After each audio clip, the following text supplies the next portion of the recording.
quem vai conduzir agora essa mesa vai ser o Rafael Buco, ele é o editor do nosso portal Telesíntese, o querido Rafa, que já acompanha todas as políticas e coordena toda a nossa equipe. Obrigada, Rafa, por você ter vindo. E a gente vai estar aqui na mesa, vai debater um pouco com o Arthur. Nós estamos com a Sara Oliveira Alcântara.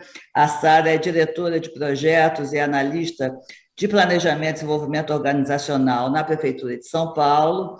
Ela tem graduação em informática pela Faculdade de Tecnologia de São Paulo, a FATEC, e pós-graduação em qualidade e produtividade pela PoliUSP. Trabalha há 12 anos na área de gestão de projetos, governança de tecnologia e desenvolvimento de sistemas. Obrigada, Sara, bem-vindo. E o Pedro Emboaba, quando ele entrar, ele é superintendente de inovação tecnológica na Secretaria de Desenvolvimento Econômico de Minas Gerais. Lá ele lidera projetos que apoiam o desenvolvimento de startups e empresas de base tecnológica, e ele foi coordenador do Hub MG, que foi uma das iniciativas da Open Innovation no Brasil, e faz parte do time de inteligência do mercado de dados da Simpla, que é a plataforma de gestão de eventos da América Latina. Então, ele tem muito envolvimento com o desenvolvimento de sistemas e apps, e agora é o superintendente de inovação do governo de Minas Gerais. Então, até que ele entre, eu passo, então, a palavra para o Rafael. Acho que o Rafael aí pode fazer as considerações iniciais e já a gente aguardar, pedir já para a Sara se manifestar e a gente aguardar a entrada do Pedro. Obrigada. Por favor, Rafael. Obrigado, Miriam. Bom dia a todos que nos assistem. Eu acho que enquanto o Pedro não entra, o Arthur e a Sara serão as vítimas e terão que responder muito mais perguntas aqui, sem ter escapatória, não é? Mas muito obrigado, gente, para todo mundo que está assistindo a gente. Obrigado, Sara e Arthur, pela presença de vocês. Achei muito interessante a exposição inicial ali do Arthur, que falou do programa Wi-Fi Brasil, as diferenças em relação ao antigo GESAC, falou dos planos aí, o que deve acontecer a partir do leilão do 5G, né? Achei muito interessante essa ideia. Eu vou querer que você especifique um pouco mais depois, Arthur, sobre como estimular a demanda para o setor, né? Que você comentou que isso pode ser necessário. E a Sara está aqui para dar uma visão para esse painel. A gente vai procurar falar um pouco da visão sobre as medidas necessárias para estimular a conectividade no Brasil em todos os âmbitos, no âmbito federal, no âmbito estadual e no âmbito municipal. Então, eu queria dar 10 minutos para a Sara comentar um pouco o que a Prefeitura de São Paulo está fazendo no sentido de estimular a inovação, a conectividade e trazer mais tecnologia, facilitar, enfim, a transformação digital da população que vive na cidade que é a mais populosa do país, né? Sara, com você o microfone, por favor. Perfeito, Rafael. Bom dia a todos. Obrigada aí pela oportunidade, pelo convite, ao momento. O pessoal do Telesíntese sempre parceiros aí com a gente desde do início com os nossos programas, com a divulgação aí das nossas iniciativas na secretaria. Bom, eu estou na prefeitura desde 2017, junto com o nascimento da secretaria em que eu faço parte, que é a Secretaria de Inovação e Tecnologia, né? Ela surgiu em 2017 também, então eu ingressei lá na prefeitura junto com a criação dessa secretaria, que ela já veio aí na sua essência com esse objetivo, que foi trabalhar a inclusão digital, né? Que quando a gente olha aí do ponto de vista de governo, que a sua função principal aí, se não se resumindo a isso, mas uma das suas funções principais, que é a redução das desigualdades, se a gente olhar para a política moderna, tecnologia, ela se tornou um foco de desigualdade muito grande dentro das populações, né? Então, a gente pensar em ter uma pasta que olhe em como você reduz desigualdades, como você trabalha a tecnologia dentro de governos, é algo muito importante. E a Secretaria de Inovação e Tecnologia, ela vem desde então olhando para essas frentes. A gente trabalha ali em diversas iniciativas, olhando desde prefeitura como cidade como um todo. Do ponto de vista de prefeitura, a gente tem ações voltadas para a governança de tecnologia, como o gasto consciente de orçamento, como estruturar melhor, planos estratégicos de tecnologia, reestruturação de infraestrutura para poder ofertar um atendimento melhor para a população, e etc. E vem se trabalhando muito a questão do governo digital, que é você ter o governo na palma da mão, ofertar serviços digitais para o cidadão, e isso tudo é muito legal, muito importante, só que não adianta nada você ofertar um serviço digital e muito bom para a gente que está em casa, que tem o nosso smartphone, nossa internet banda larga de alta velocidade, tem como consumir esse serviço. Só que quando a gente olha para a nossa cidade, a realidade não é essa, né? Ela não abarca 100% da condição das pessoas que vivem aqui dentro da cidade de São Paulo. A gente sabe que a cidade de São Paulo ela é uma fotografia aí em tamanho reduzido do Brasil, né? A gente tem diversas fronteiras sociais aqui dentro de bairros, né? Se a gente parar para olhar. E a gente precisa olhar para essas pessoas. Então, eu não posso pensar em ofertar, digitalizar todos os serviços da prefeitura, sendo que a minha população ela não está conectada. Então, a gente tem uma coordenadoria dentro da nossa secretaria que ela olha a inclusão digital. E o nosso carro-chefe, né? A gente tem os projetos voltados para o letramento digital, que são os Fab Labs, os telecentros, que é voltado para cursos e capacitações para ensinar as pessoas a trabalhar, lidar melhor com a tecnologia, que é outra frente aí que a gente precisa trabalhar também.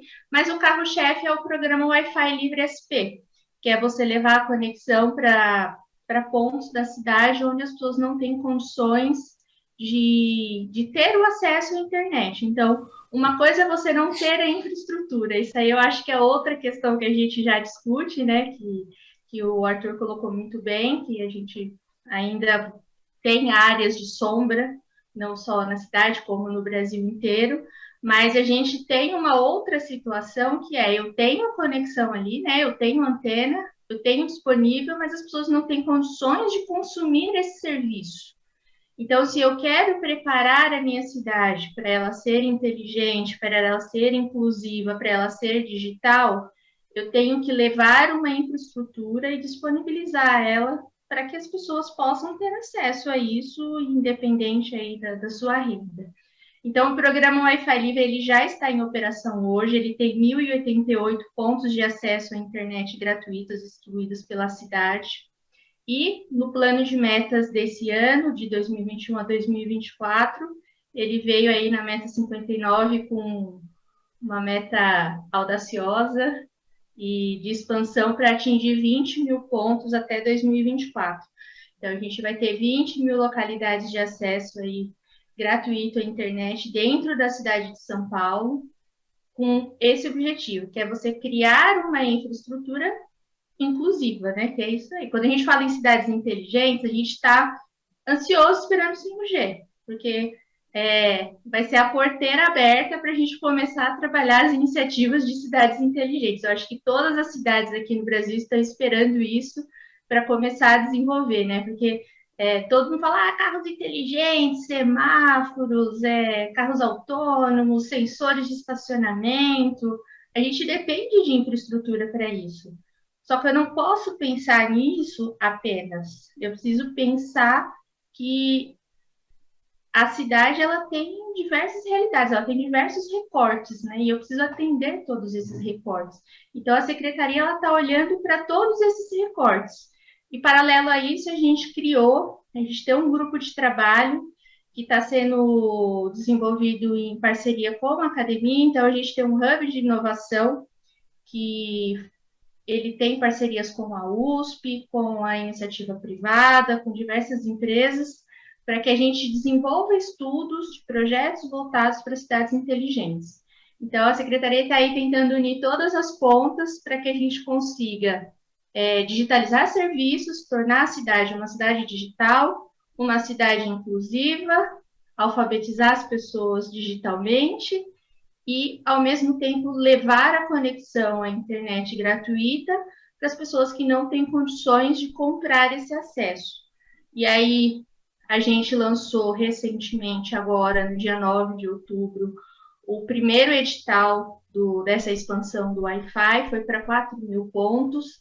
Ele está disponível lá no e-negócios, ele está aí, a gente sempre em parceria com a iniciativa privada, ele é no modelo de credenciamento, quem tiver interesse, enfim, a gente sempre depende aí dessa parceria extremamente importante com os entes privados para conseguir expandir as nossas políticas públicas. Acredito que é isso, estou aqui também prestes a encerrar minha fala. A gente que é de tecnologia é bem difícil falar 10 minutos, né? Eu acho que é até um avanço aqui eu ter conseguido falar 8 minutos e meio. Então, é isso. E agora eu fico disponível aí para perguntas e demais considerações que quiserem necessárias. Novamente agradeço o convite e a parceria de sempre. Sara, muito obrigado pela sua apresentação. Acho que se deu um pontapé para a gente conversar sobre vários aspectos. Eu vou, inclusive, já te fazer algumas perguntas. Antes, eu só vou dar as boas-vindas ao Pedro Emboava, lá de Minas Gerais. Pedro, muito obrigado pela presença aqui, pela participação. Tá? Tivemos aí um probleminha técnico, graças a Deus conseguiu conectar. Graças a Deus não, graças à tecnologia conseguimos conectar tudo direitinho, bonitinho. Eu já vou passar também o microfone para você. Antes, eu só vou fazer umas perguntinhas aqui para a Sara, e também lembrar a plateia, quem está assistindo a gente, pode mandar perguntas aí, deve ter um campo aí de perguntas ou pelo chat, aí a nossa equipe repassa para a gente e eu repasso para todo mundo que está aqui. Mas, Sara, você falou do Wi-Fi livre, né? Se eu não me engano, hoje a gente tem 3 empresas, ou pelo menos tinham 3 empresas que foram credenciadas na primeira fase aí desses mil sites, tem também 200 sites que são de orçamento da prefeitura, né? Enfim, eu não sei, o modelo de credenciamento, o modelo financiado pela prefeitura, eles vão continuar convivendo dentro desse programa, dessa meta de ter 20.000 sites de vocês, ou a ideia é que esses 200 sejam migrados para o modelo de credenciamento?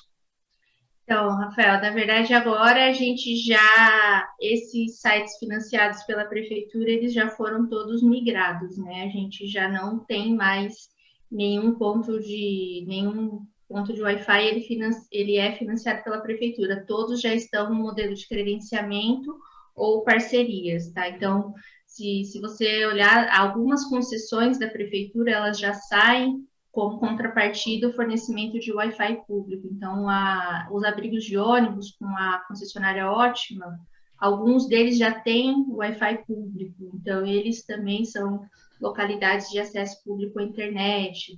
Então, todos já estão nesse modelo. E o modelo de credenciamento ele tem se mostrado muito eficaz, né, eficiente. A gente aplica a pesquisa de satisfações periódicas e o índice de satisfação dos nossos usuários é muito bom, inclusive, com o serviço prestado por essas empresas nas localidades. Então, para chegar nesses 20.000, a gente vai ter a abertura do credenciamento para empresas que queiram explorar as praças com Wi-Fi, mas também outras secretarias colocando a obrigação do Wi-Fi na prestação de seus serviços, é isso? Isso aí. Como no ônibus, ou de repente saúde, esse tipo de coisa. Isso aí. Tá. Perfeito. Tá, porque eu ia perguntar por que nesse momento é 4.000? Então é 4.000 porque outras secretarias vão incluir Wi-Fi nos serviços delas. E o ano que vem a gente tem mais o Wi-Fi. Esse inicial, Rafael, ele só trata equipamentos públicos, tá? Ele ainda não tem os pontos outdoor. Então, praças, parques, eles ainda não saíram porque a gente está trabalhando uma outra modelagem, porque aqui em São Paulo a gente tem a Lei Cidade Limpa.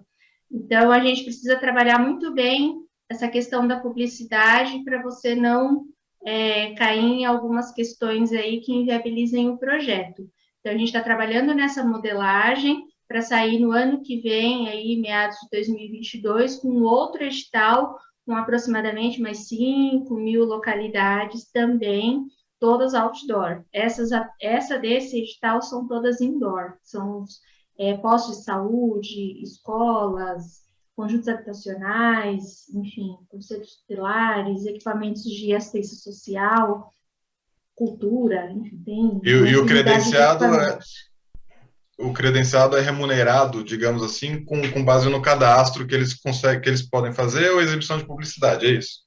Isso aí, ele pode fazer publicidade digital e publicidade física, né? Ele tem Tá, lá os critérios para publicidade física, que ele pode fazer dentro do equipamento público, que é mais limitado, enfim, né, diversas situações, e a publicidade digital, desde que ele respeite aí os limites impostos pela LGPD, Marco Civil da Internet e Código Civil, entre outros. perfeito.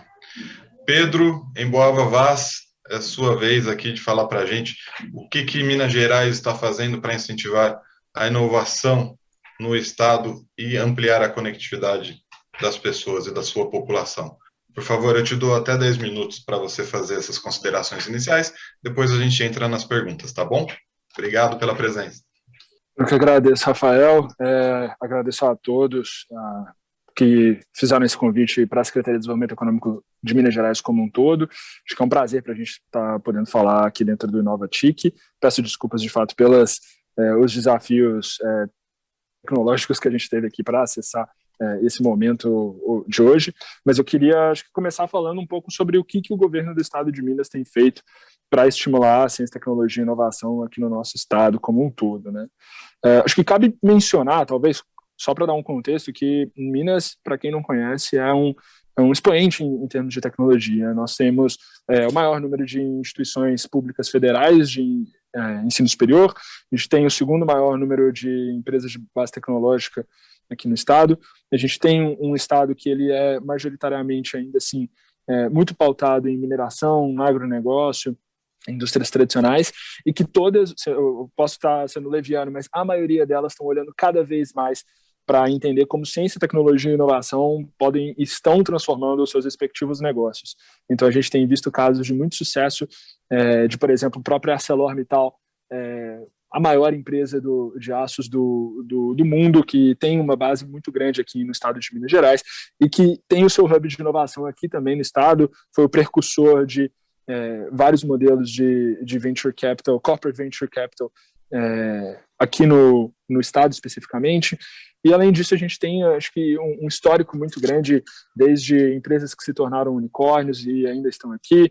A gente tem o caso do segundo centro de pesquisa e desenvolvimento do Google fora da América Latina, veio para o Brasil, especificamente para Minas Gerais, mais especificamente em Belo Horizonte, por conta de uma aquisição que eles fizeram de uma empresa oriunda de pesquisas da UFMG. Então, acho que a gente tem aqui um contexto muito importante de ser dito sobre que dá esse respaldo para a gente poder também falar um pouco sobre ciência, tecnologia e inovação. A gente tem muita...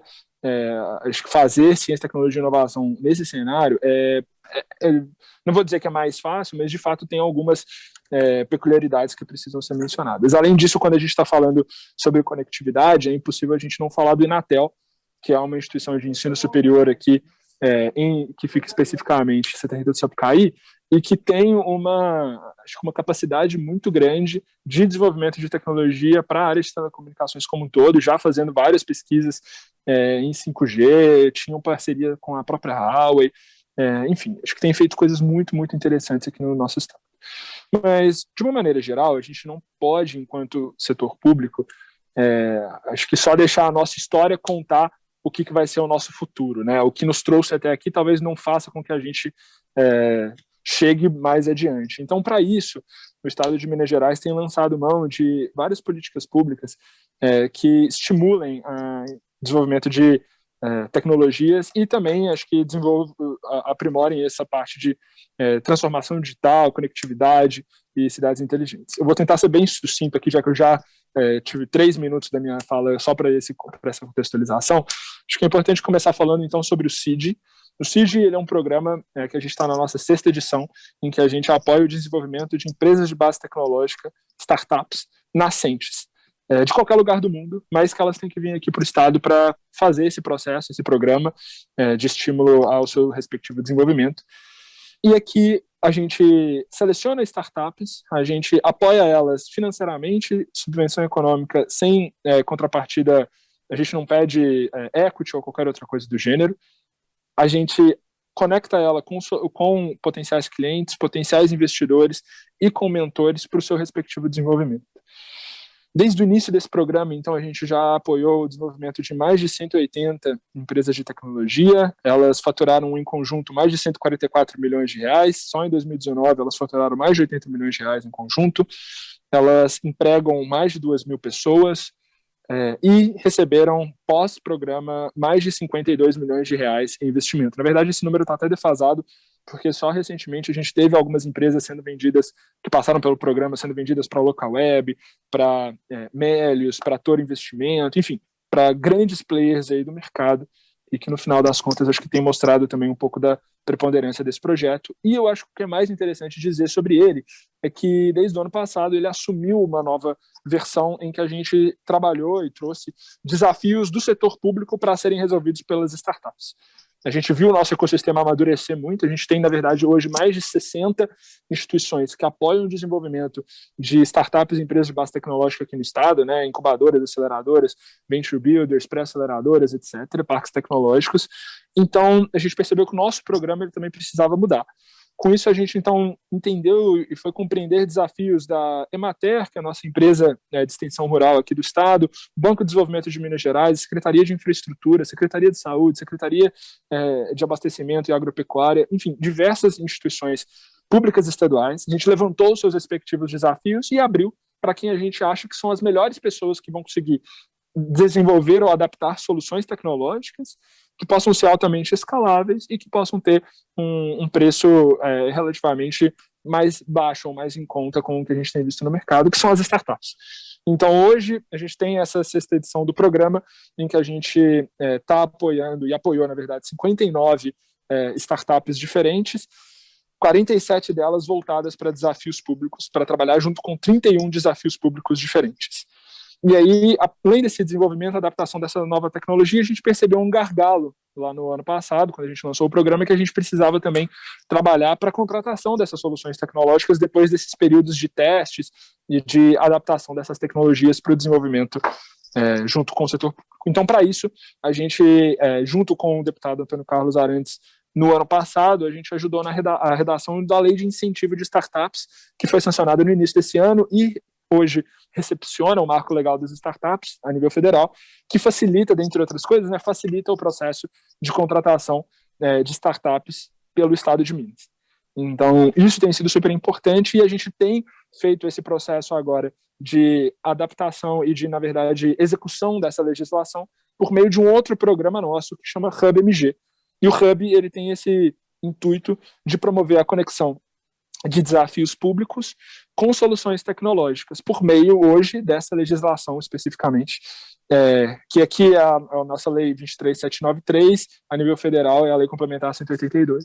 E a gente hoje tem feito isso junto, aqui dentro de casa mesmo, na Secretaria de Desenvolvimento Econômico do Estado, mas a gente tem parcerias também executando isso junto com a Secretaria, na verdade, com o Corpo de Bombeiros, com a Copasa, que é a nossa agência de tratamento de água aqui do estado, e com várias outras instituições que estão trabalhando nesse sentido. O Hub, além disso, nessa pegada de conexão de seus respectivos desafios públicos com soluções tecnológicas, a gente também, na verdade, trabalha junto com instituições privadas, por a gente entender que essas soluções tecnológicas elas não são só benéficas para o Estado se tornar mais eficiente, mais inovador e prestar uma política pública melhor, mas a gente também entendeu que essas soluções tecnológicas elas poderiam ser utilizadas por médias e grandes empresas aqui no nosso estado para justamente elas se manterem competitivas no médio e no longo prazo através desses trabalhos junto com a inovação.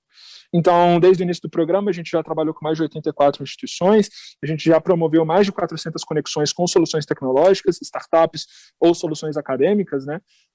E a gente estima que já gerou mais de 2 milhões de reais em contratos firmados entre essas duas partes, empresas de médio e grande porte com soluções tecnológicas, e já gerou mais de 50 milhões em savings.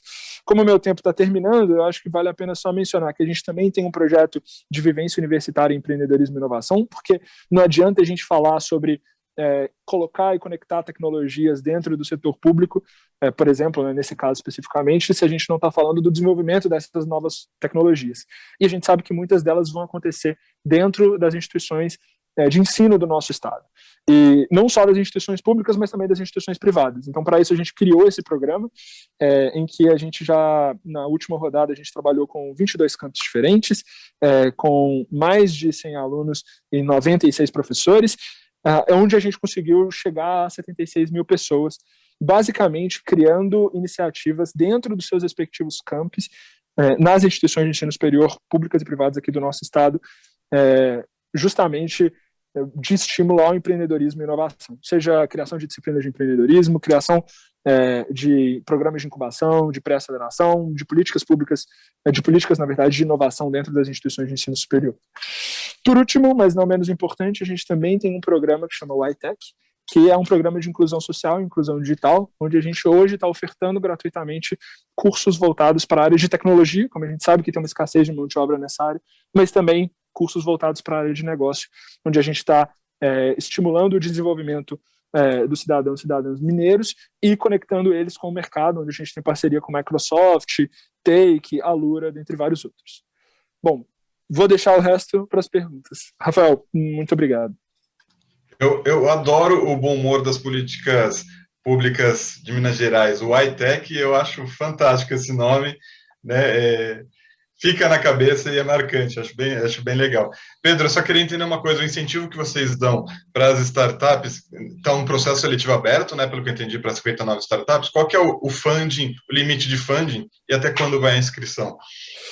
Ótimo ponto, Rafael. Na verdade, não. A gente já fechou esse processo seletivo. A gente, na verdade, está encerrando esse sexto batch nosso, esse primeiro nesse formato, agora em novembro, e a gente deu até R$80 mil para essas startups livres de participação. E uma dúvida também, você falou, a receita delas, o faturamento foi de 180 bilhões de reais, você falou, ou milhões? Eu não sei se... Eu falei que das que a gente já começou, acho que já passaram pelo programa, né? 140 bilhões? De 2013, 144 milhões com M. Milhões? M de Maria. Tá. Porque, nossa, bilhões eu fiquei impressionado, mas foi a máscara. Gente, é o seguinte, muito obrigado aí, Pedro, pela sua explanação inicial. O Arthur avisou a gente aqui que ele vai ter que sair um pouquinho mais cedo, às 10h10. Então, se vocês me permitirem, eu vou fazer uma rodada de perguntas aqui com o Arthur, colocar ele numa fogueira, e aí depois a gente foca em vocês, tá, Sara e Pedro? Tudo bem? Combinado? Quem está na plateia e tiver perguntas para o Arthur, mande já ou perderá a oportunidade de falar com ele aqui ao vivo. Mas, então, Arthur, voltando lá para o Wi-Fi Brasil, né? Você mencionou que esse programa tá atrelado, né, ao uso do satélite, da SGDC, que é da Telebrás, né? Ao mesmo tempo, se fala muito da privatização da Telebrás. Essa é uma meta, pelo menos a última vez que eu vi, do governo federal. Como é que ficaria o Wi-Fi Brasil? Ele precisaria ser remodelado se a Telebrás for privatizada, se o SGDC passar a ser da iniciativa privada, por exemplo? Não existe nenhuma decisão, né, a respeito da desestatização, ou, enfim, de uma eventual remodelagem da Telebrás. Isso ainda se encontra em fase de estudos, né, no PPI, de maneira que hoje a gente não é difícil, né, até a gente fazer qualquer estimativa dessa natureza em abstrato, porque são muitos arranjos possíveis, né? O fato é que dificilmente o programa Wi-Fi Brasil seria, claro, pode ter algum impacto, mas dificilmente ele seria descontinuado, né? Ele existe programa GESAC, por exemplo, ele existe desde 2002, né? Antes do lançamento do SGDC, e hoje ele faz uso do SGDC porque é o maior satélite que nós temos, e o SGDC em qualquer cenário não vai deixar de existir, né? A gente, claro, pode avaliar do ponto de vista jurídico, né, dependendo do cenário, o que pode ser feito, mas nesse momento a gente trabalha com o que nós temos, né, que é a Telebrás, que vem fazendo um grande trabalho aí com o SGDC e no programa Wi-Fi Brasil, conectando cada vez mais pontos, né, e a gente está muito satisfeito com esse arranjo do programa, né, claro, esperando aí qualquer eventual alteração de orientação, para que aí a gente possa, então, avaliar o que pode ser feito. Mas, por enquanto, a gente não é algo que a gente, digamos assim, que nos traga preocupação, não. Havia também uma intenção de incluir a fibra ótica, né, no programa Wi-Fi Brasil, né?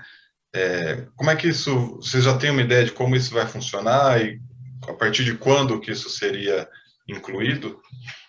Sim, nós temos essa ideia, né, porque muitos desses pontos, né, de acesso, de inclusão digital, eles já possuem a cobertura terrestre, a gente não precisa utilizar o satélite, e hoje é uma limitação que nós temos, porque existe demanda por inclusão digital, demanda por acesso Wi-Fi em locais em que há cobertura terrestre, por uma questão de renda ou de realidade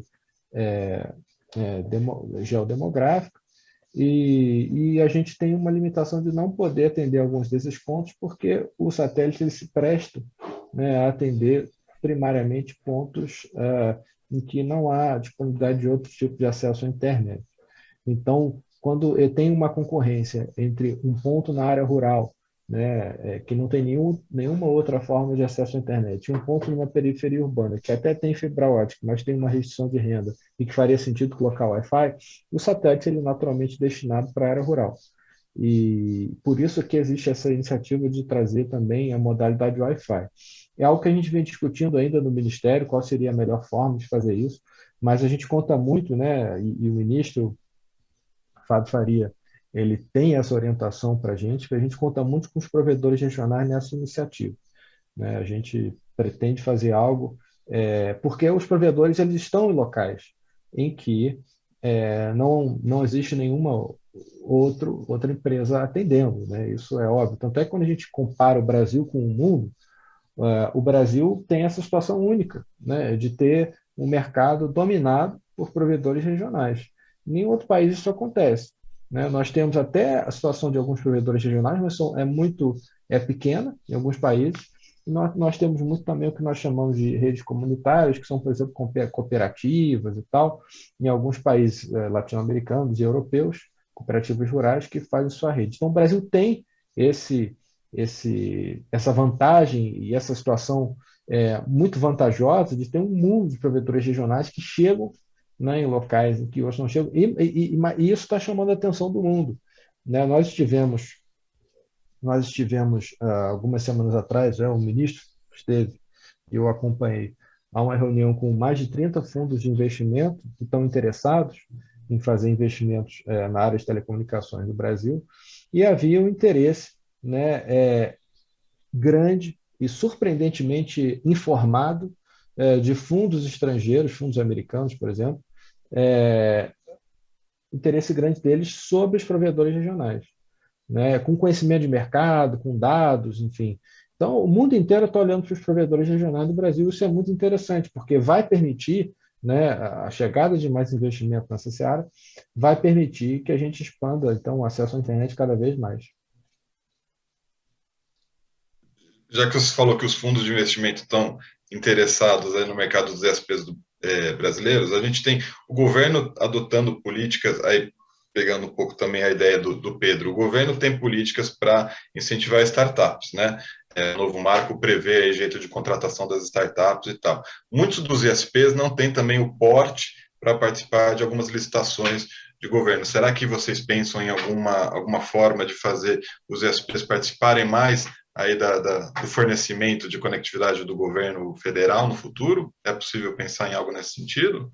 Olha, assim, se a gente pensa em governo, vamos começar a falar pelas licitações da Anatel, né?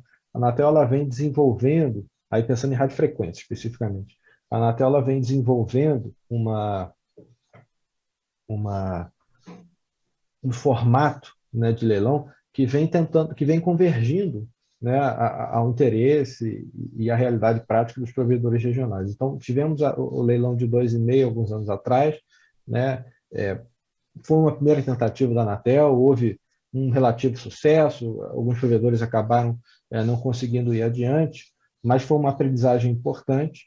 E agora, no leilão do 5G, a Anatel fez uma boa, vamos assim, um bom desenho, tanto pelos lotes regionais, que são voltados para provedores que talvez tenham maior musculatura, ou para provedores que se consorciem, né? E para cobrir as suas regiões, mas também a possibilidade de um operador de rede, né? Em esfera nacional, pela possibilidade de oferta do SLP, na faixa de 3,5 e nas outras faixas já de frequência. Isso permite, do ponto de vista jurídico, que haja alguma empresa que eventualmente se interesse em ser um operador de rede, parecido com o que aconteceu no México, parecido com o que acontece em outros países também, e esse provedor ele venderia, né, essa capacidade para provedores regionais, aí talvez de menor porte. Então, existe esse caminho via Anatel. Do ponto de vista de contratação de serviços para governo, é algo que acaba saindo um pouco do escopo do Ministério das Comunicações. Isso vem sendo cada vez mais centralizado pelo Ministério da Economia, né? O Ministério da Economia, tanto os serviços de telecomunicações fixos quanto os serviços de telecomunicações móveis, o Ministério da Economia vem sendo cada vez mais protagonista e centralizando cada vez mais esses processos, justamente para garantir maior ganho de escala, né, e preços melhores para o governo federal. Então, é algo que, infelizmente, foge do meu escopo e eu não sei responder especificamente em relação a compras de governo nesse ponto. Sem problema. Já que você mencionou o leilão, Arthur, eu queria saber a respeito da rede privativa de governo, né, que está proposta nesse edital. Assim, vocês já têm as especificações delineadas ou já estão trabalhando nos parâmetros de segurança do que vai ser exigido nessa rede privativa? Ou isso vai ficar totalmente a cargo ali da EAF, da entidade que vai cuidar da operacionalização disso? Não, Rafael, então, esse foi inclusive um dos pontos levantados pelo TCU, né?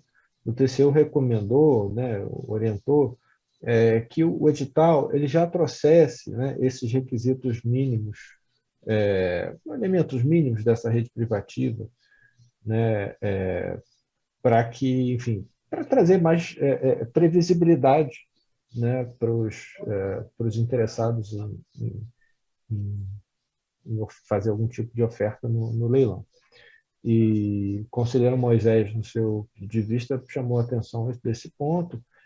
Nós já tínhamos todas essas informações, então nós apenas consolidamos e enviamos, né, esses requisitos, e eles já constam do edital, podem ser consultados aí por quem tiver interesse, né? São requisitos mínimos que naturalmente serão detalhados posteriormente, haja vista que ainda vai ter um envolvimento de outras forças de defesa, segurança pública, enfim, e naturalmente um aspecto ou outro pode ser revisto, mas em essência os elementos já constam do próprio edital. É isso que eu queria saber, desse detalhamento, porque realmente no edital consta ali os requisitos mínimos, mas você fala em criptografia, mas não especifica qual tipo, né, esse tipo de coisa. Mas tá bom, interessante. Voltando à questão dos ISPs, a gente teve, né, um crescimento vertiginoso dos ISPs, como você mesmo falou, nos últimos anos. Eles ganharam muito mercado. Hoje eles representam aí metade, ou talvez até mais, das conexões de banda larga fixa no Brasil, né? E isso praticamente sem um incentivo específico, né, para eles. Assim. O que o governo federal trabalha para incentivar mais o desenvolvimento dos ISPs? Vocês trabalham nisso? O que está para sair que você pode adiantar para a gente? Olha, a gente entende que o modelo de ISPs no Brasil é um modelo bem sucedido, né? Já foi feita uma série de políticas voltadas para esse grupo, né, de provedores, e as políticas foram bem sucedidas e convergiram com o crescimento desse grupo de empresas.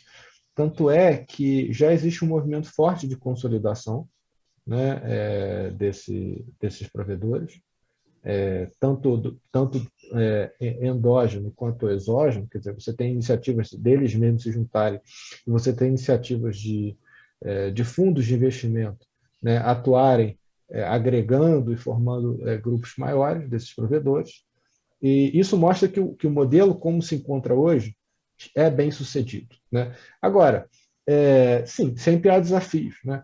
Talvez o maior desafio que ainda perdura e que possa ser superado nos próximos meses é o poste, né? É o uso dos postes de energia elétrica, que é um desafio de 2 décadas, digamos assim, que não conseguiu ser superado, envolve múltiplos atores, envolve distribuidores de energia, envolve empresas de telecomunicações grandes e pequenas, envolve prefeituras, né? Envolve uma série de atores que precisam ser consertados para que essa solução possa, enfim, ser dada. O fato é que hoje existe um impasse de 20 anos que não pode ser superado nos postos, e isso afeta o investimento, isso prejudica provedores, né? Isso prejudica, sobretudo, né, aquelas empresas que atuam corretamente, que querem seguir todas as regras conforme postas, haja vista que muitas dessas instalações de postos, a gente sabe, acabam sendo irregulares por uma premência real, né? Você tem dificuldade de instalar cabo, de uma autorização, mas existe uma demanda que precisa ser atendida, às vezes uma demanda oficial, uma demanda de uma prefeitura, uma demanda de um estado que precisa de conectividade, e que o provedor, às vezes, tem dificuldade de compartilhar o poste com a distribuidora. Então, você tem um conflito muito grande entre diferentes interesses públicos, e esse conflito precisa ser composto, e esse eu acredito que seja o maior desafio. Uhum. Inclusive, teve órgãos públicos que entraram na justiça contra lei de direito de passagem, esse tipo de coisa, né? Você mostra aí a contradição, né, entre alguns órgãos, como você mencionou. Entrando um pouco na seara política, faz um tempo o Ministério da Economia mandou uma proposta para extinguir os fundos, inclusive entraria nessa extinção dos fundos o FUST e tal, e eles teriam de ser recriados através de lei ordinária, né, para manter o seu funcionamento. Você sabe como é que está o interesse em torno dessa PEC? O governo trabalha, ainda sustenta a tramitação dessa PEC, ou vocês já acham que pode ter uma alternativa à destinação dos fundos, a resolver como os fundos continuarão a existir e recolhendo tributos setoriais? Olha, Rafael, pelo que eu me lembro, né, essa PEC, o desenho dessa PEC previa, né, a extinção dos fundos, né, todos os fundos setoriais, admitida, né, que houvesse uma lei complementar no prazo de 2 anos, e nessa lei complementar arrolasse, então, os fundos que não seriam extintos pela PEC. Isso mesmo. Pela então emenda, né, que já estaria então aprovada. Eu acredito que houve, assim, eu não estou dentro do Congresso Nacional, nem dentro do Ministério da Economia para falar especificamente sobre esse assunto, mas a impressão que eu tenho, e é uma impressão empírica e falha, é que com a PEC emergencial, né, que aconteceu, que passou algum tempo, em que houve uma desvinculação ampla dos recursos dos fundos no contexto de outros fundos. Na época, o FUS tinha cerca de 5 bilhões de reais, esses recursos já foram desvinculados. Eu acredito que a PEC dos fundos acabou perdendo um pouco de pressão, né, porque o objetivo era desvincular esses recursos. Então, já houve uma PEC de desvinculação concreta, e, de fato, a tramitação da PEC dos fundos não tem acontecido com tanta velocidade, né, como a gente tem observado. Mas eu não sei afirmar em que medida ela vai ou não vai andar, enfim. É um assunto que a gente acompanha, mas que a gente percebe que deixou de ter assim, um caminhamento, um passo muito rápido. Perfeito. Eu tenho mais 2 perguntas aqui só para fazer para você. A gente não, na plateia não está acanhada aqui, mas eu tenho mais 2 perguntas antes de você se despedir da gente.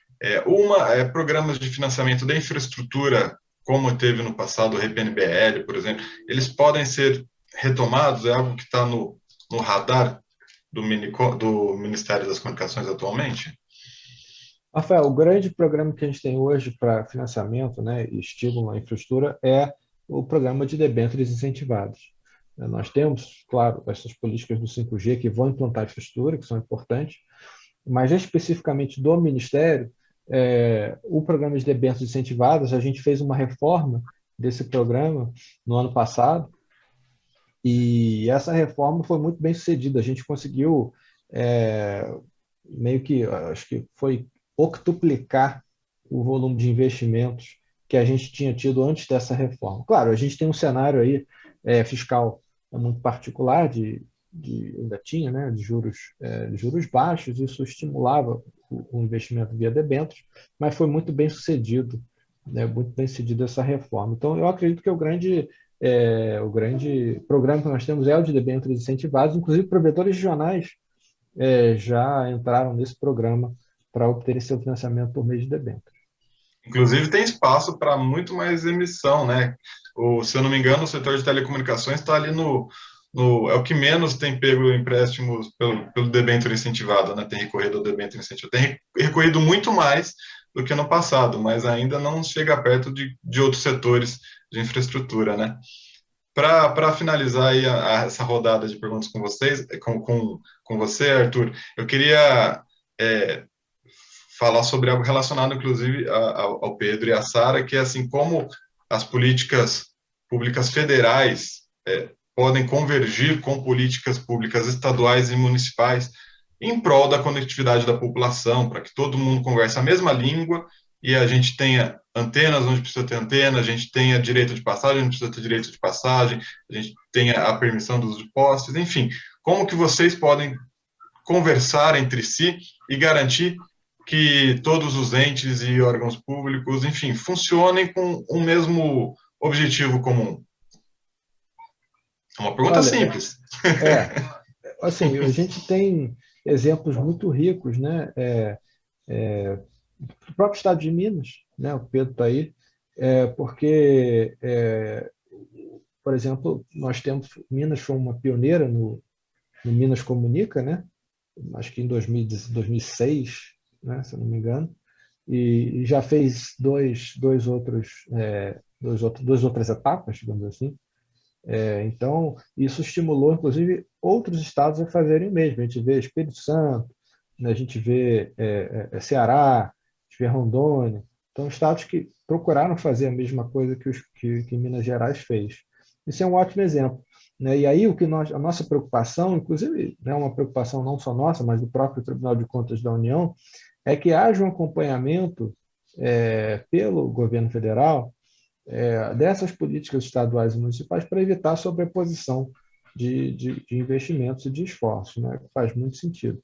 Mas a gente olha com muito bons olhos, né, o engajamento estadual e municipal na expansão do acesso à internet em banda larga, especialmente municípios que estimulam, né, ou que não desestimulam, né, a implantação de rede, a implantação de torres, né, para comunicação de banda larga móvel. Então, isso a gente sempre gosta de ressaltar. Por isso que existe uma boa iniciativa do ranking das cidades amigas de banda larga, da banda larga, promovida aí pela Teleco e pela Conexas, e a gente sempre usa como referência, né, de bons exemplos de onde precisa ser melhorado. Tá certo, Arthur. Olha, muito obrigado. Me falaram que você teria que sair às 10h10, são 10h11. Se você tiver ainda um tempinho aí, puder ficar com a gente, ótimo. Mas se não der, quiser dar sua palavrinha final aí para a gente, por favor. Bom, Rafael, obrigado. Agradeço mais uma vez aí a organização do evento. Eu cumprimento Sara e Pedro, que não tive a oportunidade de cumprimentar. E até a próxima. Muito bem. Então, Pedro, Sara, voltamos com vocês aqui. Agora a gente tem mais 15 minutos de pergunta para cada um. A gente vai falar bastante sobre as iniciativas de vocês. Eu vou começar puxando do gancho da última pergunta do Arthur, né, a respeito de políticas públicas, da interface entre o governo federal, estados e municípios. O que vocês acham? Assim, há necessidade de que haja uma política pública federal que incentive mais a conectividade, que faça os estados incentivar mais a conectividade, e o mesmo para a Sara? Pedro, pode começar, por favor? Claro, Rafael. Eu acho que falando aqui a nível, pelo menos estadual, é sempre muito benéfico quando a gente vê o governo federal promovendo políticas e estimulando o desenvolvimento da área que seja, né? Acho que por mais que as unidades da federação elas tenham autonomia, acho que é inegável dizer que a gente tem sim uma relação próxima com o governo federal e que muitas das decisões e acho que direcionamentos do governo federal elas reverberam em alguma medida a nível estadual também. Acho que algumas atividades que o governo federal especificamente tem feito e que acho que foram interessantes, por exemplo, é a tomada de crédito ou a disponibilização de linhas de crédito em conjunto com o Banco Interamericano de Desenvolvimento, BID, para programas de estímulo à transformação digital, estímulo à empresa de tecnologia, enfim, acho que isso tem sido super positivo, por exemplo, e acho que quanto mais a gente tiver legislações, como você mesmo mencionou, né, não só o marco legal das startups, mas tantas outras, que possam ser criados, a gente, com certeza, a nível estadual, a gente vai se adequar a elas, né, adequar a legislação, como a gente já tem feito, ou eventualmente participar também e pleitear linhas de crédito ou tomada de recurso de uma maneira que a gente possa utilizá-lo para esse fim especificamente de promoção de infraestrutura.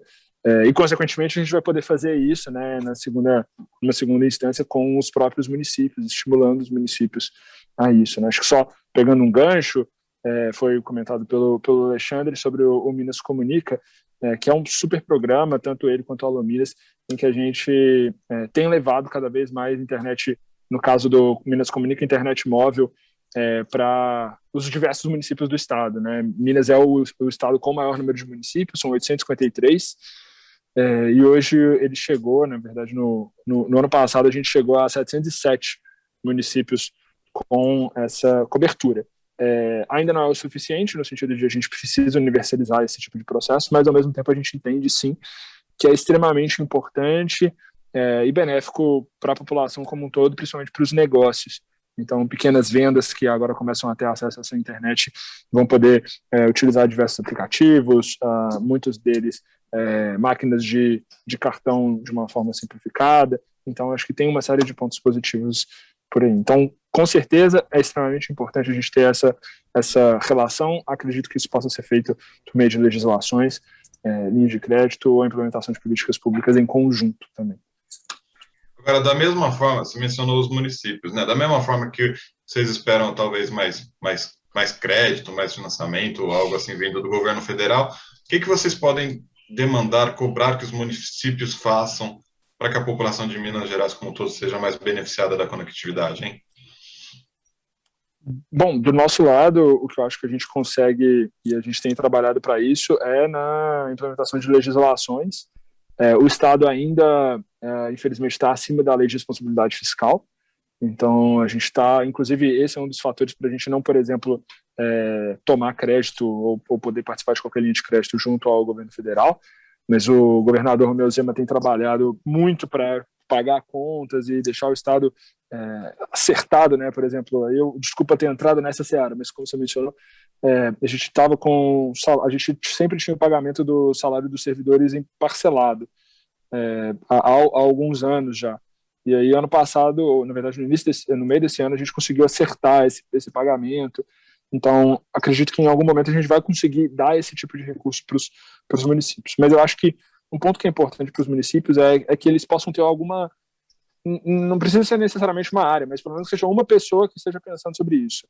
Porque eu sei que a realidade dos municípios ela é muito diferente da realidade do Estado. Eles estão com outros tipos de, muitas vezes, principalmente municípios no interior, estão com outros tipos de demanda. E que essa vai ser a última de todas.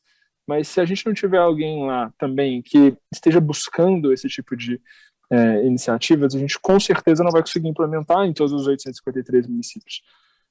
A gente é um estado do tamanho da França, então a gente vai sempre precisar fazer isso em conjunto com as prefeituras.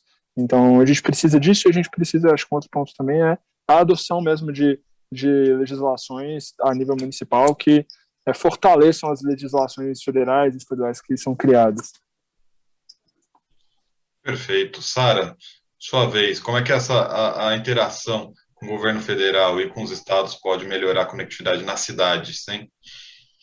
Bom, Rafael, acho que ainda que exista autonomia, né, como bem colocado pelo Pedro, Sempre quando existe uma política a nível federal, a gente ganha em patrocínio e força interna para conseguir desenvolver uma política aqui dentro, né? Então, quando vem uma política que foi desenvolvida a nível federal para que os municípios, para que os estados desenvolvam internamente, a gente consegue mais força para desenvolver a política internamente, porque quando a gente fala em políticas de saúde, educação, elas já estão aí consolidadas. Quando a gente vai falar de políticas de banda larga, de conexão, de infraestrutura, é muito difícil ainda a gente explicar e conseguir priorizar essas pautas dentro de governo, né? Então, vindo isso a nível federal é muito importante para a gente. São Paulo, em nível de orçamento, a gente é privilegiado perto de outros municípios. Então, eu não posso te falar assim, olha, orçamento, em questões de orçamento seria, a gente tem grandes dificuldades, mas linhas de financiamento são essenciais para a imensa maioria dos municípios daqui conseguirem desenvolver qualquer iniciativa nessa linha, tá? Porque provavelmente não vai ter linha de financiamento disponível para isso. Aqui, pela grandiosidade do nosso projeto, inviabiliza eu ter orçamento para 20 mil pontos de Wi-Fi. Então, eu preciso fazer uma parceria aí com a iniciativa privada para conseguir desenvolver isso, porque o overhead orçamentário que eu tenho para manter esse programa em pé já é o suficiente aqui dentro do meu orçamento. Mas para os pequenos municípios, para desenvolver qualquer iniciativa, eles precisam de incentivo, de fomento, de orçamento. Então, é essencial uma política voltada para isso, para que esse pessoal precisa tocar isso, essa pauta dentro desses municípios aí espalhados nesse Brasilzão consiga fazer isso, porque senão é muito difícil priorizar a pauta. Se a gente eu estou aqui em São Paulo, eu te falo que às vezes eu tenho dificuldade de conseguir trabalhar esse tema aqui dentro. Imagine quem está aí nos municípios menores. Agora, quando o Arthur falou de postes, por exemplo, eu vi você ali concordando firmemente com os postes, e eu também lembrei da questão das antenas. Antenas é uma questão menos ligada ao universo dos ISPs, mais ligada das operadoras móveis, mas as antenas móveis, enfim, é uma novela que já se estende há bastante tempo aqui em São Paulo, né? Então, queria que você falasse um pouco dessas duas coisas. Eu não sei, vocês como prefeitura, tem algo que pode ser feito por vocês para, por exemplo, facilitar e organizar a ocupação dos postes? Isso é totalmente da alçada da distribuidora elétrica. E sobre a lei das antenas de vocês, o que falta, hein? Por que ela não sai? Vamos lá. Bom, sobre a questão dos postes, vou te falar aqui sobre a técnica, assim como a lei Cidade Limpa, né? São duas coisas que eu choro dia e noite, que são duas pedrinhas grandes no meu sapato, são os postes e a lei Cidade Limpa. Eu gostaria de ser mais flexível com propaganda, que o pessoal das empresas vende e fala, mas eu queria pôr uma placa maior, eu queria colocar o luminoso, eu queria fazer tal coisa, eu falo, não pode, por causa da lei Cidade Limpa. E não é que a lei é ruim, né? A cidade de São Paulo é bonita, né? Na questão da poluição visual, então a lei Cidade Limpa faz sentido existir, né? É uma cidade bonita e tal. Mas realmente, quando eu estou ali pensando em viabilizar o meu projeto, tem hora que eu fico brava com a lei, né? E a outra questão é os postes. Realmente, você inviabiliza em muitas situações você não poder utilizar os postos de energia para fazer. E aí você, como poder público, às vezes não consegue permitir que o seu ISP utilize aquilo para viabilizar o seu projeto. Acredito que não é uma questão federal, eu não sei te dizer, foge um pouco da minha alçada te explicar como que viabilizaria isso, mas é uma concessão que é feita aqui mesmo. Então, seria um estudo, um arranjo aqui municipal que precisaria ser feito para tratar isso, tá? Na concessão, mas é algo que poderia ser feito que ajudaria bastante, não só São Paulo, como acho que é um problema generalizado. Se o Arthur colocou, é porque eu concordei com ele e falei, caramba, então não sou apenas eu que sofro com isso, eu acho que é generalizada essa questão dos postes.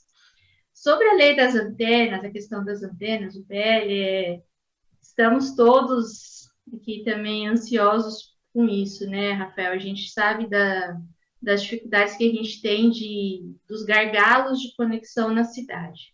Então, a gente tem áreas de sombra, então, como moradora da cidade, eu também estou ansiosa para que isso ocorra. Então, a gente está aí com o PL 347 de 2021, ele já passou em primeira votação lá na Câmara, no primeiro turno.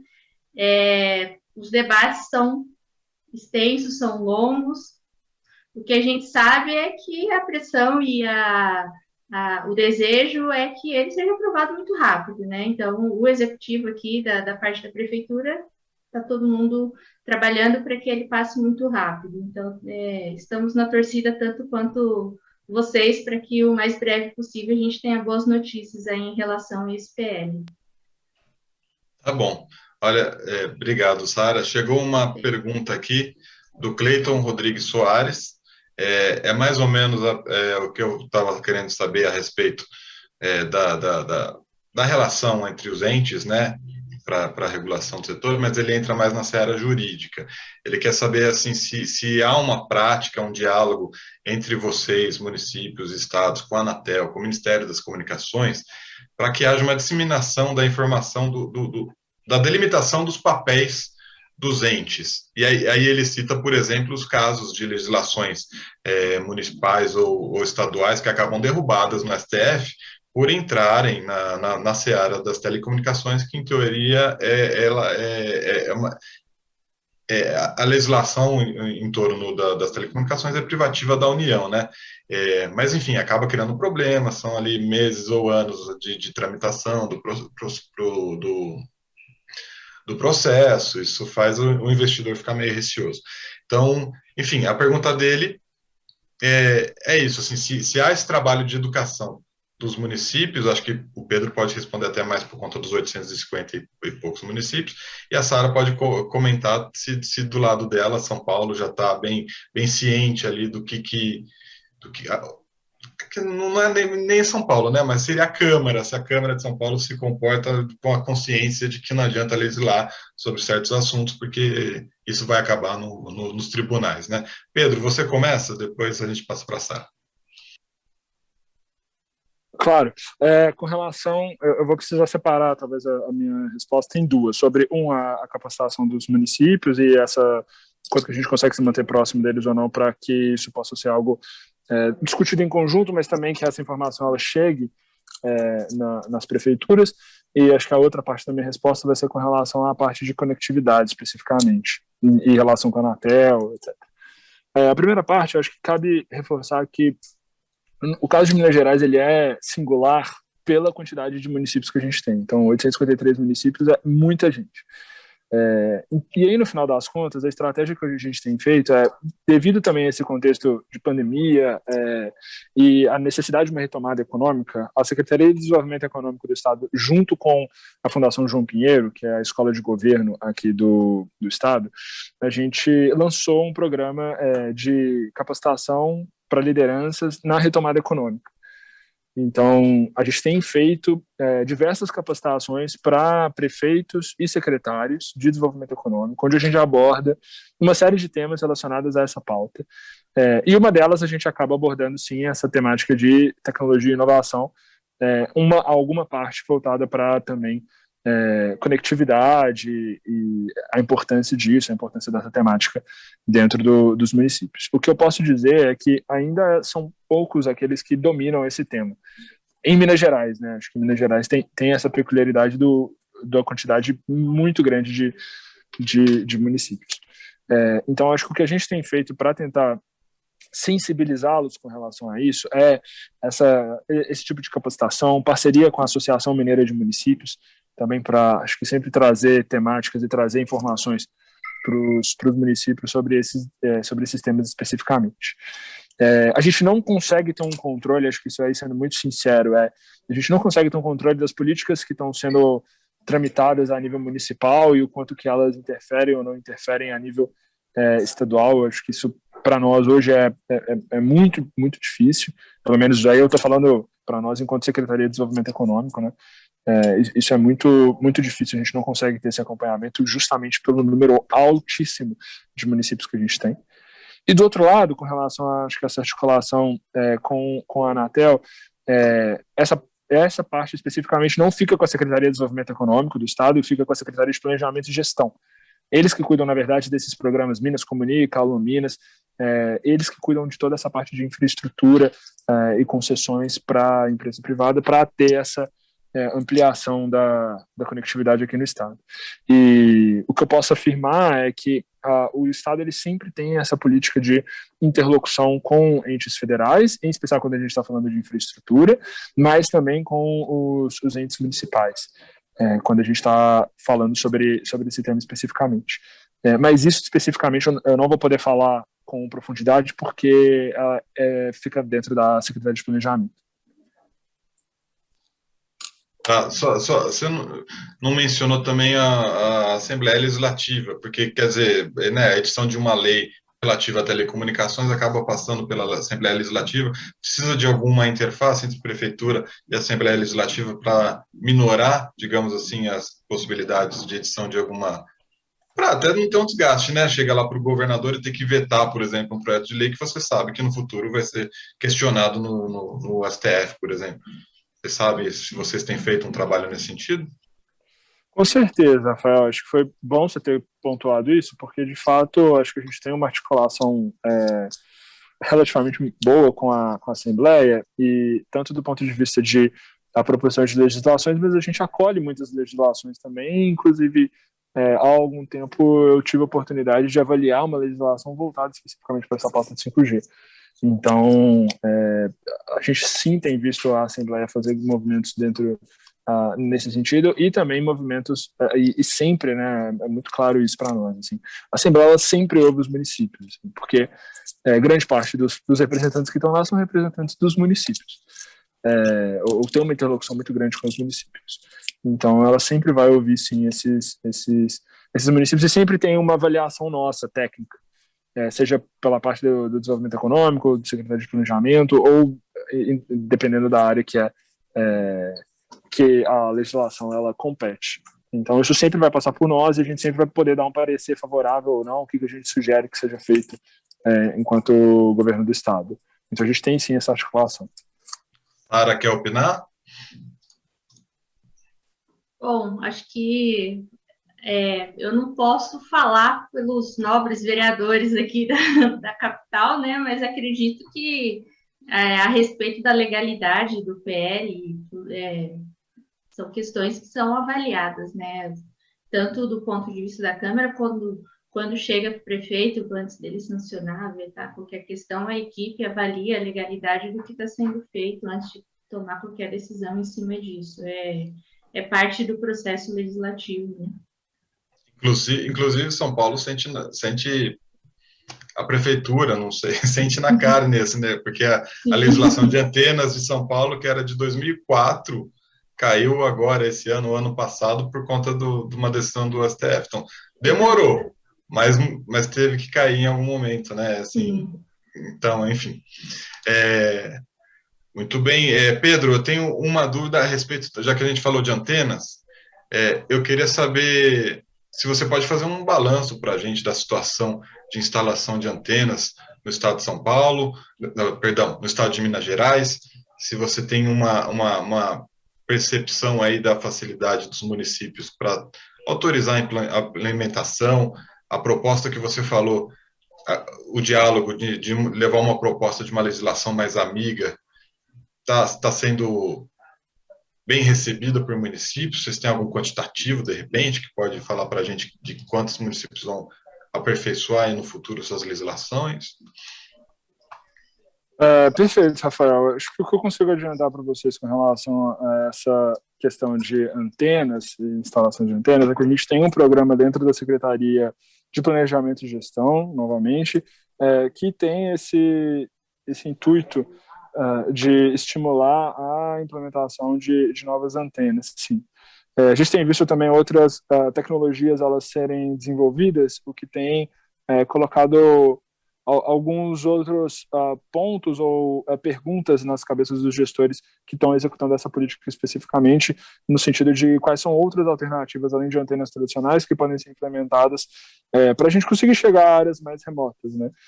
Em especial, acho que uma tecnologia que tem sido desenvolvida pelo pessoal da Inatel, como eu mencionei anteriormente, que é como se fossem antenas portáteis, que você consegue chegar a regiões mais remotas com elas, o que muitas vezes facilitaria o processo de conectividade. Eu não tenho esse quantitativo, eu não consigo te informar, de novo, eu acho que essa é uma informação, na verdade, da Secretaria de Planejamento e Gestão, eles que cuidam especificamente dessa política. O que eu consigo informar é um pouco sobre talvez esse outro lado, mas também que é uma política da Secretaria de Planejamento e Gestão, que é o Minas Conecta, que a gente pôde estar presente, na verdade, em mais de 707 dos 853 municípios do estado hoje. Perfeito. Sara, eu queria... um tema aqui desse nosso painel é abordar justamente a constituição de polos tecnológicos, né? Aí, enfim, havia por parte do Estado de São Paulo transformar ali a CEAGESP em um polo tecnológico relevante, um Vale do Silício brasileiro e tal. Eu imagino que a Prefeitura acompanha um pouco desse projeto. Você está por dentro? Como é que isso está se desenvolvendo atualmente? Rafael, eu não tenho informação de como que está o desenvolvimento desse projeto, mas eu posso levantar e passar para vocês aí depois nos bastidores e você compartilha com os espectadores do evento. Outra questão que eu tenho é que os nossos espectadores são ISPs, provedores regionais de internet. Aí eu queria saber, assim, vocês pensam em políticas, tanto a Prefeitura de São Paulo quanto o governo de Minas Gerais, pensam em políticas que reconheçam, a assimetria do alcance desses provedores. Tem provedores de tudo quanto é tamanho, eles atingem a periferia, né, eles chegam geralmente onde as grandes operadoras não estão. Enfim, vocês acham que vocês precisam desenvolver políticas que incentivem a expansão desses provedores nas áreas hoje de sombra? Sara, você quer começar? Sem dúvida, né? Eu acho que essa questão ela é uma pauta combinada aqui, que talvez vai ser muito bem discutida entre a Secretaria de Inovação e a Secretaria de Urbanismo e Licenciamento, que é quem atua fortemente nessa questão da licenciamento e expansão das antenas na cidade. Mas a gente sabe que quem consegue expandir a conexão e atender essas áreas de sombra são esses provedores. Essa é uma demanda já conhecida da cidade e com certeza esse tema vai ser discutido e vai ser tratada essa demanda, e a gente julga, é visto como muito positivo e como com bons olhos aqui dentro da cidade esse tipo de expansão. E, inclusive, até durante a pandemia, teve um decreto das mini-herbs para incentivar a instalação e o uso dessas antenas aqui na cidade. Então, a gente enxerga como algo extremamente positivo para a cidade. Com certeza vai ter iniciativas nessa frente, sim. Dentro do programa O Livre, para conectar uma praça, você precisa passar infraestrutura de fibra ótica e tal. Os endereços que vocês estão pensando aí na expansão passa por zonas de sombra e daí pode acabar... pode ser do interesse do ISP chegar até ali com a fibra justamente para passar por residências e casas que podem daí vir a ter o acesso à banda larga. Isso está dentro do escopo do projeto? Sim, está dentro, sim, e é um dos benefícios secundários que a gente espera com o projeto, né? Porque a gente acaba atendendo toda uma região. A gente não fala porque não é o objetivo primário do projeto você atender com infraestrutura a região inteira, mas a gente espera que de forma secundária o projeto acabe fomentando que o provedor ele leve a infraestrutura para aquela região que seja uma área de sombra. Inclusive, a gente está priorizando, né? Porque são as áreas mais carentes, as áreas que mais necessitam que a gente leve conectividade. Pedro, Minas Gerais, 853 cidades, muitas das cidades são atendidas por ISPs, inclusive a gente tem casos grandes aí de consolidação de ISPs vindo aí de Minas Gerais, eu posso lembrar da Vero Internet, por exemplo. Enfim, como é que vocês acham que é preciso algum estímulo para que os ISPs se desenvolvam ainda mais aí na economia mineira? Sem dúvida, Rafael. Eu acho que, enquanto Estado, o que a gente quer, no final das contas, é resolver o problema do cidadão. E aí, para a gente resolver o problema do cidadão, em especial em áreas remotas, a gente vai precisar ter essa interlocução com os SPs. Não, acho que isso é inerente do processo, até porque várias das grandes operadoras não vão querer fazer esse serviço.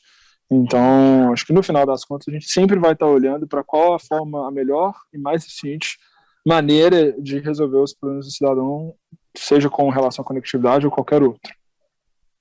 Uhum. Perfeito, gente. Olha, a gente está chegando aqui aos estertores do nosso painel, são 10h38. Eu vou passar o microfone para vocês se despedirem aí dos nossos espectadores, live espectadores e Novatic espectadores. Por favor, Sara, você começa.